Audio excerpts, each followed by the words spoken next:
ating likuran, diba? Dahil Tama, meron tama. tayo mga bagong, naku, pagkain dito, kung malinamnam at malalasang pagkain lang ang hanap nyo. Tinan nyo, my friend, umpisa mo tayo. Boom! Boom! Mainit pa! Luto. Tingnan mo na yan. ganda! Palaya pa yan. Oo. Ito pa. Boom! Lapit. Oh, tingnan nyo naman yan, oh. Ganda! Iyon! Ay, ito naman ay ang kanilang, paborito ta ng lahat. Ano yan? 1, 2, 3, 4. Adobo! Wow! Adobo! Eto, tinatawag tayo nito. Buntot pa. 1, 2, 3. Yun, oh! Ay, lahat nandito. Talaga Grabe. mag-enjoy ang ating mag-aagahan ngayong umaga, my friend. Grabe! Tingnan mo naman yung kulay niya, no? Yan naman dapat nakikita, oh. Yung mga ganyang kulay. Oo. Yung bagong luto, ano? Bagong luto. Ayan. Kaya naman, pero bukod dyan, di ba? Marami pa tayo ipapakita sa inyo, ipapakilala, patitikip sa inyo ngayong umaga nito. Kilala sa kanilang lugar dahil nga sa kanilang, bukod dito sa pinakita natin. Yes. Dahil sa kanilang lechon kawali at laswa. Kaya kita na natin down. Makikain tayo. Ayan na. Gutom na ako. Ayan na. Good morning po. Good morning. Good morning. Good morning po. Love po, and Tony Pet. Good Oh, morning, barangay. magpakilala po tayo sa kanila. Ano po ang kanilang pangalan at Ate Ali Banyas, Sir Ali Banyas. Ako po si Ali Banyas. At siya, Ako si Angie Banya. Ayan. Angie Banyas. Ayan. Si Angie Banya. Good morning po. Okay, upo tayo. Ako Upo dito tayo. na ako. Diyan ka lang, love. Ako na dito. Ay, Para talaga alam mo naman tayo. Ar. Ayan na. Okay. Umpisahan na natin ito. Pag-usapan natin yung specialty nyo raw po. Bukod Ito. po sa inyong mga masasarap na mga best-selling na mga pagkain dito, kayo po ay kilala raw po sa inyong pagkain na yung lechon kawali at laswa. Ito pa yung laswa? Yes po. Ayan. Opo, kasi po kami lang po ang nagluluto dito niyan. Kami lang mayroon yan. Kasi kayo po ay taga saan? Anong probinsya? Iloilo po ako. Yun. Oh, kaya may laswa. Alam nyo ng mga Bisaya, may laswa. Ay, ano po ang inyong laswa? Ito po original recipe. Ito po ba ay mayroon kayong dinagdag o talagang traditional? Ayan kasi po yung yung sa amin kasi original na po yan sa amin. Ganyan talaga po siya. Apo, ano pong ingredients natin dyan? Po yan yung Ito, papakita ko. Meron siyang kalabasa, Kalabasa. halo-halong gulay, tapos yung sahog namin, yung Patola. alamang na tuyo. So, ayan lang yung sahog niya. okra. Nilaga lang. At saka wala siyang mata kundi asin pakulo lang sa lahat. Okay. Isa-isay natin po yung ingredients ng laswa, yung traditional na laswa ng mga Bisaya, ng mga taga Iloilo. Meron po tayong dapat. Ang balunggay, alugbate, Ito ay kalabasa, okra, Ito ay sitaw, patola. at saka yung Ano to? Ano po ito? Patola. Patola. Ito po ano to? Okra. Ito. Yung saluyot. dahon. Saluyot. Oo. Siyempre meron ding alugbate, alugbate. At Meron saka pa ito. sitaw. Sitaw. Tapos ito. balunggay. Malunggay. Yan. So of course may sibuyas saka kamatis. Yun. Ang pampalasa nyo po, yung pong, di ba, tubig po at saka po, parang ano yan eh, di ba, pinakuluan lang natin yan, di ba?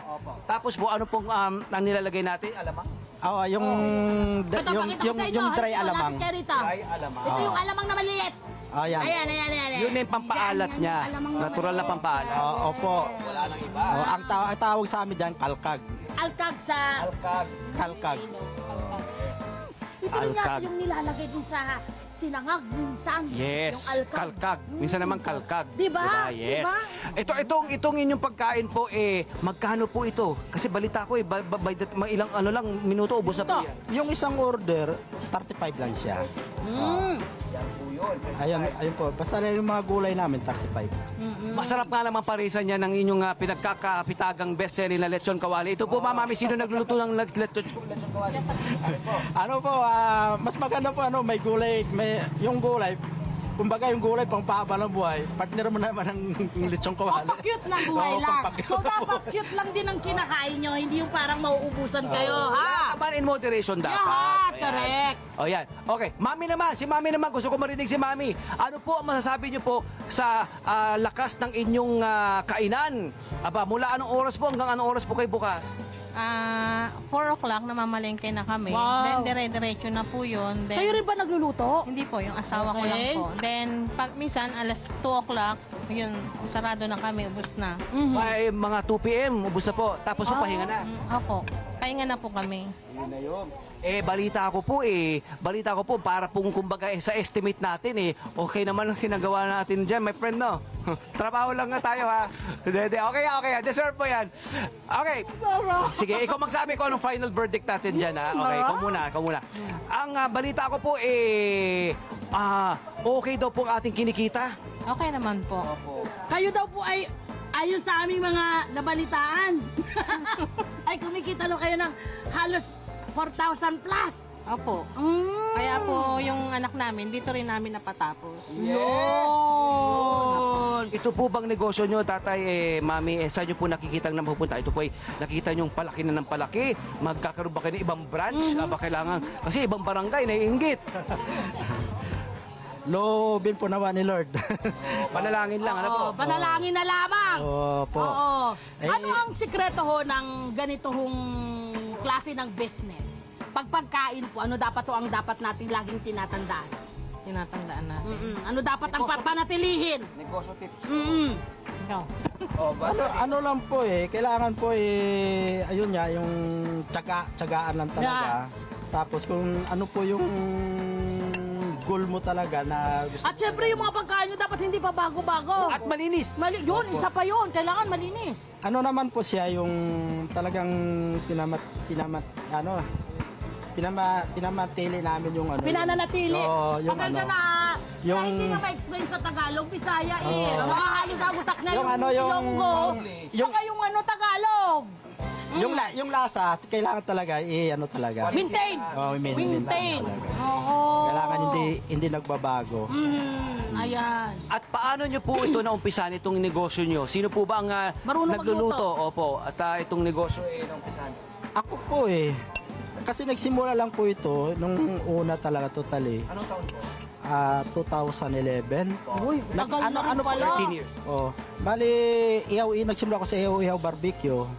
Tapos nung siguro nakita na unang biyanan ko nga parang hindi pa sapat yung kwan ko ron. Inalok niya sa akin yung bahay nila na bubuksan na magtitinda ng lutong ulam.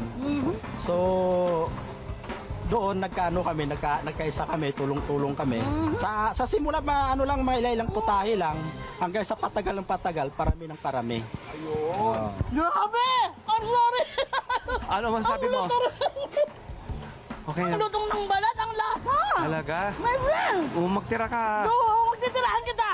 Sa'yo yung isang hiwa na matitira dito. Sige, sabi mo May training ba? May Oo, training ka ba? may kailangan bang may training ba pinagdaanan Kayo? para sa sa ganitong klase ng negosyo at syempre sa ganitong pagluluto? Kasi ako po dahil sa pinanggalingan kong trabaho, talagang cook na ako. Kaya ito talaga naisip yung business kasi ayun yung experience ko. Oo, tama. So, masasabi niyo po ba na kung ano yung kagalingan ninyo, dapat linangin nyo lang yun, tapos gawin yung pang business, mas okay ba yung ganon? Opo. Mas maganda yung papasok kasi isang negosyo, yung pamilyar ka po. Yan! Ayun po yung ayun po yung kinagandahan. Okay, ang tagal na nila, my friend, bilang nagnenegosyo. Siyempre, nag-start lang sa inyong dalawa yan. Yung parang tumbling talaga. Eh, kayo nakikita namin. Meron na kayong mga cute-cute na mga empleyado. Ilan na ba ang mga empleyado nyo? 4 po. Yan! my Tutulungan, friend! marami sila natutulungan mabigyan ng trabaho. Oo.